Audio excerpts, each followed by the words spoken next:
طور پر ٹھہرایا جا سکے۔ ڈوزیر اور 45 منٹ والا دعویٰ برطانوی عوام کو قائل کرنے کے لیے استعمال کیا گیا۔ چلکوٹ رپورٹ نے ثابت کیا کہ یہ دعویٰ کمزور اور انٹیلیجنس پر مبنی بالغہ محض تھا۔ WMD کبھی نہیں ملنے سے بلیئر کو ساکھ کو شدید نقصان پہنچا اور آج بھی ان پر جھوٹ بولنے یا عوام کو مسلیڈ کرنے کا الزام لگتا ہے۔ خود بلیئر نے کہا تھا کہ انہوں نے غلطی کی لیکن دھوکہ نہیں دی۔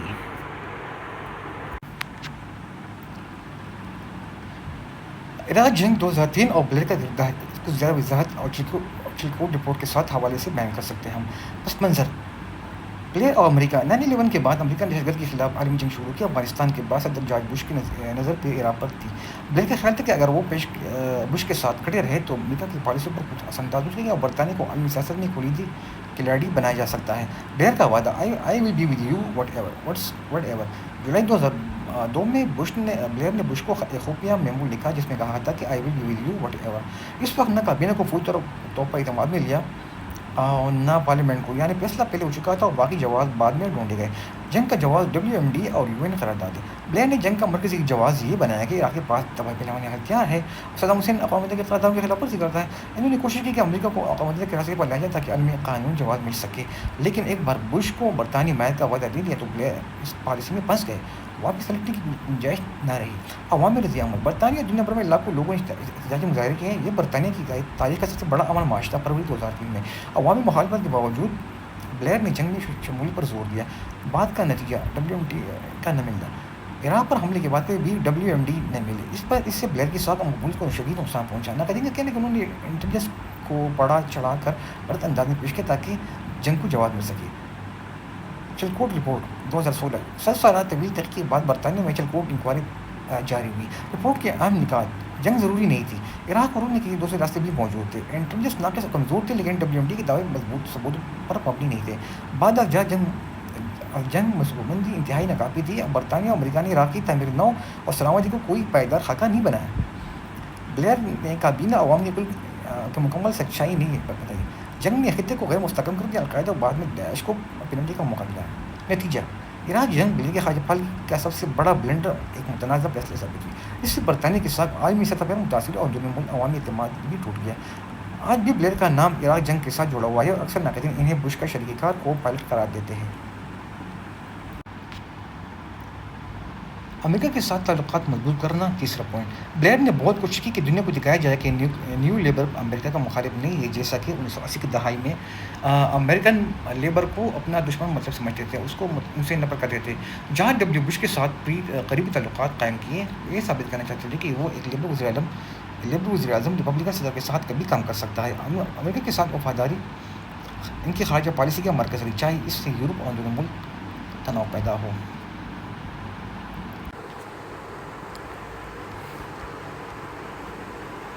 ٹونی بلیئر کی دوسری ملازمت 2001 سے لے کے 2005 میں امریکہ کے ساتھ تعلقات مضبوط کرنا ان کی خارجہ پالیسی کا بنیادی ستون تھا۔ 2001 سے 2005 تک ان کے دوسری مدتی وزارت عظمیٰ کا ایک اہم ستون تھا۔ آئیے اب اس کو زیادہ گہرائی سے سمجھتے ہیں کہ برطانیہ کی جو لیبر پارٹی کے تعلقات کیسے رہے۔ تاریخی پس منظر بیک گراؤنڈ: 1980 کی دہائی میں لیبر پارٹی کو اکثر امریکہ مخالف اور سافٹ ڈیفنس جاتا تھا۔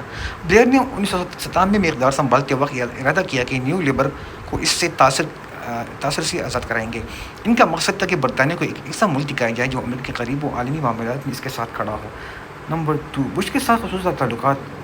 بلیئر اور بش امریکہ کے درمیان ذاتی سیاسی لیول پہ قریبی تعلقات قائم ہو گئے۔ بلیئر نے بار بار یہ کہا کہ امریکہ کے بغیر برطانیہ عالمی سیاست میں مؤثر کردار ادا نہیں کر سکتا۔ وہ واشنگٹن کے فیصلوں میں اثر ڈالنے کی بھی قریب ہونا چاہتے تھے تاکہ صرف اندھا بھی نہ رہے بلکہ کچھ راستہ درست کرنے کی صلاحیت بھی ہو۔ نمبر 3، سیاسی حکمت عملی۔ بلیئر جانتے تھے کہ کنزرویٹو پارٹی ہمیشہ امریکہ کے قریب رہتی ہے، اس لیے وہ ثابت کرنا چاہتے تھے کہ ایک لیبر وزیر اعظم بھی ریپبلکن صدر کے ساتھ کامیاب تعلقات رکھ سکتا ہے۔ ان کے نزدیک یہ لیبر پارٹی کی قومی سلامتی پر اعتماد بحال کرنے اور ماضی کی شکستوں کا ازالہ کرنے کا طریقہ بھی تھا۔ تناؤ اور مسائل۔ امریکہ کے ساتھ یہ قریب تعلق یورپ میں مشکلات پیدا کرتا تھا کیونکہ یورپی ممالک خصوصاً فرانس، جرمنی بلیئر کی پالیسی سے متفق نہیں تھے۔ برطانیہ کے اندر بھی بڑے پیمانے پر مخالفت تھی، خاص طور پر عراق جنگ پر۔ ناقدین کا کہنا ہے کہ بلیئر نے برطانیہ کو امریکہ کا جونیئر پارٹنر بنا دیا۔ نتیجہ اور اثرات اس پالیسی نے بلیئر کو امریکی صدر کا سب سے بڑا مضبوط اتحاد بنا دیا، لیکن عراق جنگ میں امریکہ کی پیروی کرنے سے ان کی اپنی ساکھ کو نقصان پہنچا۔ بعد میں چلکوٹ رپورٹ 2016 میں یہ واضح ہو گیا کہ برطانیہ نے جنگ میں جانے کا فیصلہ آزادانہ اور مکمل شواہد پر نہیں بلکہ امریکی دباؤ اور قریبی تعلق کی وجہ سے کیا۔ خلاصہ سمری، بلیئر کی نظر میں امریکہ کے ساتھ تعلقات صرف خارجہ پالیسی کا معاملہ نہیں تھے بلکہ ایک سیاسی اور نظریاتی مشن تھا۔ نیو لیبر کو امریکہ کے مخالف تاثر سے آزاد کرنا، لیبر پارٹی کو قومی سلامتی پر بھروسہ مند بنانا اور برطانیہ کو عالمی سطح پر ایک مرکزی کھلاڑی دکھانا، مگر یہ حکمت عملی ان کی سیاسی طور پر مہنگی ثابت ہوئی کیونکہ عراق جنگ نے ان کی میراث کو سخت نقصان پہنچایا۔ یورپ کے ساتھ تعلقات، بلیئر یہ چاہتے تھے کہ برطانیہ اور یورپی یونین کی مرکزی کردار میں رہے، لیکن عراق جنگ نے فرانس اور جرمنی کے ساتھ تعلقات میں دراڑ ڈال دی۔ اگرچہ وہ یورپی انضمام کے حامی تھے لیکن امریکہ کے ساتھ قریبی تعلقات نے اس کے ساتھ کو یورپ میں کمزور کر دیا اور وہ امریکی نوازی اٹلانٹسزم اور یورپ کے جہتی ملٹیلٹرلزم کے بیچ پل بننے میں ناکام رہے۔ نمبر 6، عالمی شہرت، بلیئر نے خود کو ایک عالمی رہنما کے طور پر پیش کر دیا۔ افریقہ میں غربت، ماحولیاتی تبدیلی اور ترقیاتی امداد جیسے مسائل کو اجاگر کیا، لیکن ان کی شہرت پر عراق جنگ کا سایہ چھایا رہا۔ ناقدین نے انہیں بش کا پالتو بش پوڈلز کا نام دیا، جبکہ حامیوں نے انہیں ایک ایسے رہنما کے طور پر دکھایا جو اخلاقی اصول پر کھڑا رہا۔